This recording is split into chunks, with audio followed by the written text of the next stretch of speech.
Hi Beau, nice to have you here for this 8th edition of the Street Art Fest Grenoble-Alpes. It's your first time here. Can you introduce yourself?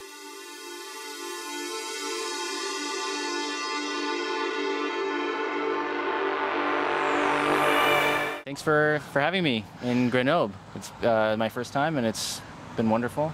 Happy to be here. My name's Beau Stanton and I'm an artist living in Brooklyn, New York. All right, and so what's your background? How did you reach painting murals?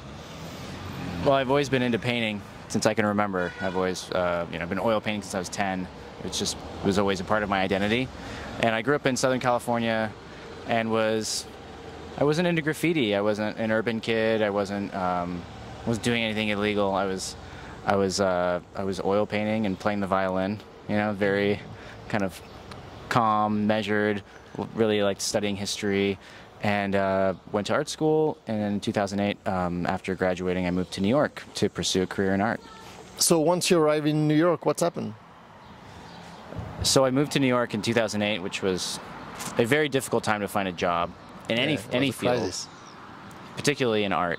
So I was doing just about everything I could to be able to live there and make it. So the first job I had was doing participating in medical studies at the Columbia University. So they'd pay you to be in a clinic. Yeah, exactly. and then after that, I started interning for another artist, and then about a month in, I got very lucky, and I responded to a Craigslist ad for a painting assistant to sort of work in an experienced artist studio, and that artist was Ron English. And so I ended up working for him for over 5 years, and he's been a mentor to me. I learned a lot of mural techniques from him. I had never painted murals before, and I'd never done any illegal work before. Okay. I worked for him. But we have to explain who Ron is. So Ron's an American artist who made a name for himself by taking over corporate billboards and altering the messaging, hand painting new billboards and pasting them up in broad daylight. And he did over 1,000 of them. And they were often with his signature sense of humor, poking fun at conservative politicians or cigarette companies or McDonald's, and sort of exposing these things for what they are by repainting the messages. Yeah. So he's one of the first street artists in the States. Yeah, he's often thought of as the godfather of street art in the U.S. It's one of them because it's just not coming from the graffiti background, but it was one of the first guys doing something new, like preparing those huge billboards you got in the States at home, and then with pasting them at night in, I don't know, a few hours. He was not painting on the billboards. He would paint them on giant rolls of paper in his studio, and then he would go up there with one or two other people and put the high-vis vests on and bring a ladder and just get up there and look like a regular crew. Yeah, but in a few minutes it's done. Yeah. It's kind of fast. The big ones take a little longer than that. Yeah, maybe an hour. Yeah, but it's a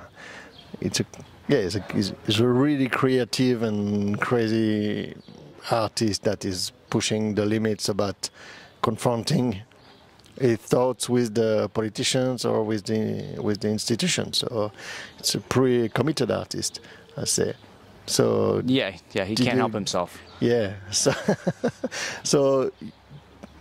I mean, for me, I know Ron. It's amazing that meeting someone like you that get a chance to spend, I don't know, 5 years with him, right, as an assistant.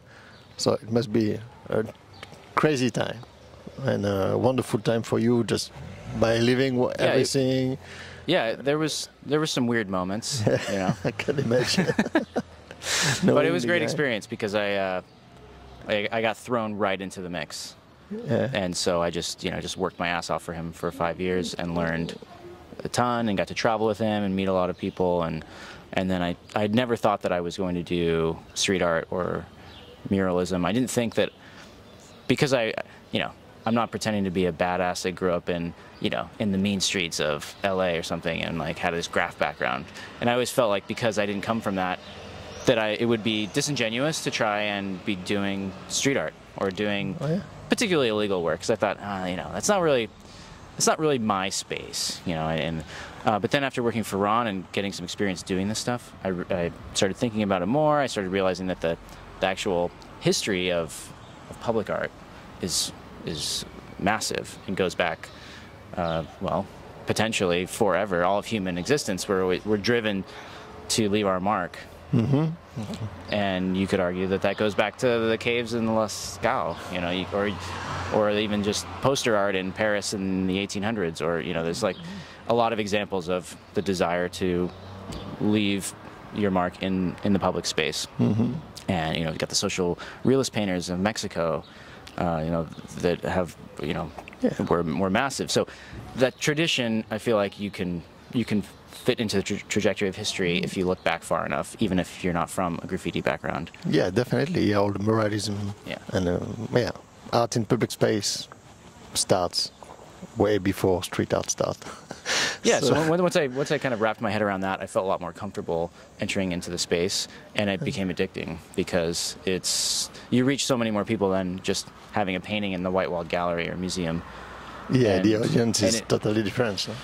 Yeah, and for better or worse, it's there to be judged and to be enjoyed, or to be disliked, or to be destroyed, or to be preserved. You know, it's at the whims of the place that it's in, and sometimes it's very ephemeral. Sometimes it lasts a very long time. I'm sure this one will long. Yeah. So when you arrived with Ron, it was 2008. So it's the Obama campaign is ending. Did you participate? So did you assist him painting murals at that time? Yeah, we were doing a lot of wheat pasted images of his Abraham Obama, and I did a bunch of those. Okay, and so then for those 5 years, it was studio work, or also assisting him painting on murals on lift or whatever. Yeah, the work started in the studio because I was, you know, an oil painter. But then pretty quickly I started traveling and doing the street murals with him. Okay, right. So you got to, you knew about oil painting, but you learned painting on murals with him. So after those 5 years, you decided to free yourself, or how was it? It was like a slow transition. You know, I was living in New York, not a cheap place to live. I was trying to also hustle my own career while working for him. So over that 5 years, I slowly started to replace the time doing my own projects, while meanwhile not abandoning him, because he was relying on me, you know, obviously as his primary assistant. So then about 4 years in, I was getting solo shows in London and LA, and was getting invited to paint murals in Europe and other parts of the US. And so it was starting to get complicated, but I couldn't yet afford to quit my day job. You know, it was tricky, because, you know, it's at that point when an artist is able to quit the day job requires, at least for me, I wanted to at least have enough money saved so that... the transition. Yeah, so the first 2 years after quitting the job working for Ron were very difficult, because it's not always that easy to get paid on time as an artist, as I'm sure a lot of us know. Yeah. And so it was difficult, and then, you know, you start to get in the rhythm of it, and the business of art is also not that fun often. But it's great though. I mean, it was the best. You know, getting the news that I had gotten the job, I knew was going to be life-changing, because I was getting access and experience, and I knew I was going to learn so much about the art industry, and learning how to be a professional artist, and learning what it takes. And then as soon as I realized that I could also move on and just 100% be in my own studio, was was the best feeling in the world. As much gratitude as I had for having worked for him, you know, after 5 years, I was ready. That's cool. It's a nice story. So now that's more or less 10 years that you're by yourself. Yeah. Yeah. And so you're painting murals, you keep producing canvases. What's the balance between street art and studio work for you?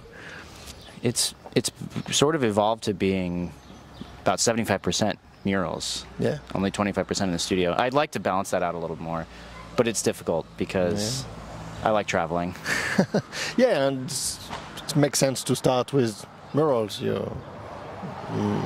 presenting yourself to way much more people, and you encounter a way much wider audience by doing street art pieces, street art, and only canvases, shows that you attend in galleries. And yeah, I think that the two different practices feed into each other. So often when I would create a mural, it would be elements of the mural would be based on things that I had created in the studio, and sometimes it goes in reverse. So sometimes I'll create an image for a mural first, and then I'll take parts of that and recreate it in the studio. So it's kind of a nice cross-pollination, because obviously when you're creating something outside like this, you're responding to the environment, you're responding to the architecture, and you're creating something that is to be viewed from a certain angle, and there's all these variables that come into play, whereas in the studio it's much more of a controlled thing. And sometimes that's better for coming up with new ideas, because it's like a vacuum, you're like creating it in this little controlled space. All right.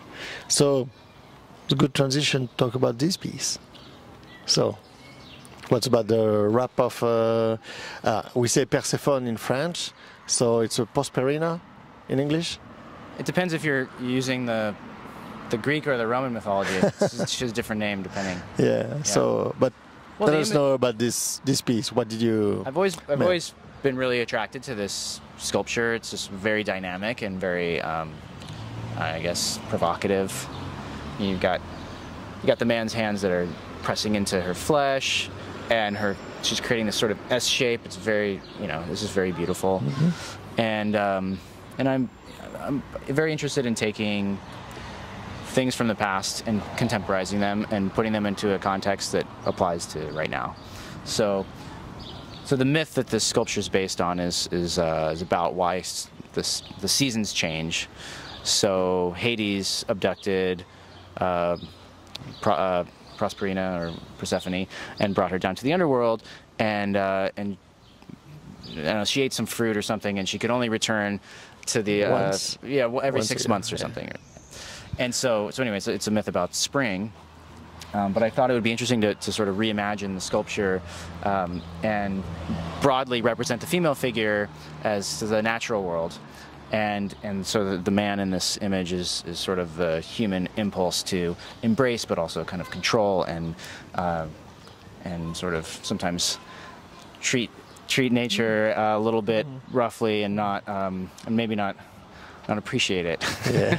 So in this image, she's being being grabbed, being kind of embraced in this forceful way, but she's sort of trying to get away, and the leaves coming in from her crown are autumnal. They're changing. It's meant to kind of be a little bit more dramatic, both because of the colors, contrast really well, but the leaves are falling, so it's to add some drama to it, but also to signify this sort of change.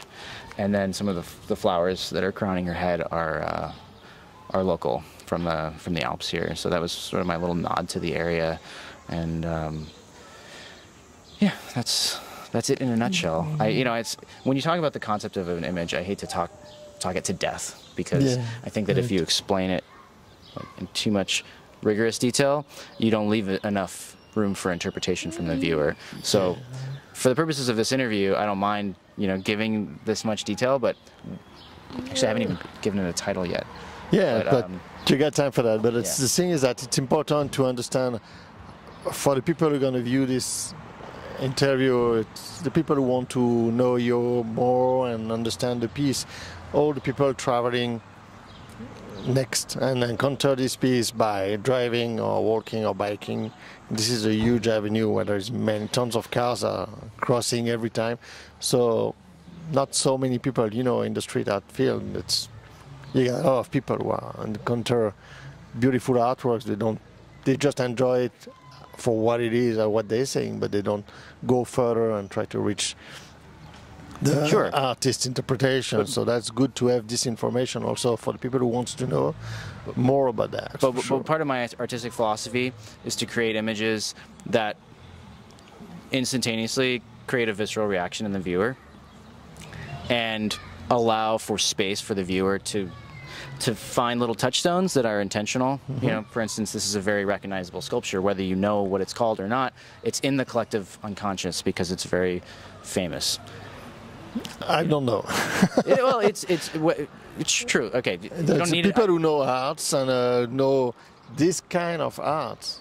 This is pretty ancient sculptures, so she's at the. It's from the Renaissance. But it's you can only see this piece in Italy, no? Or where this sculpture stands. I think it's in Rome. Yeah.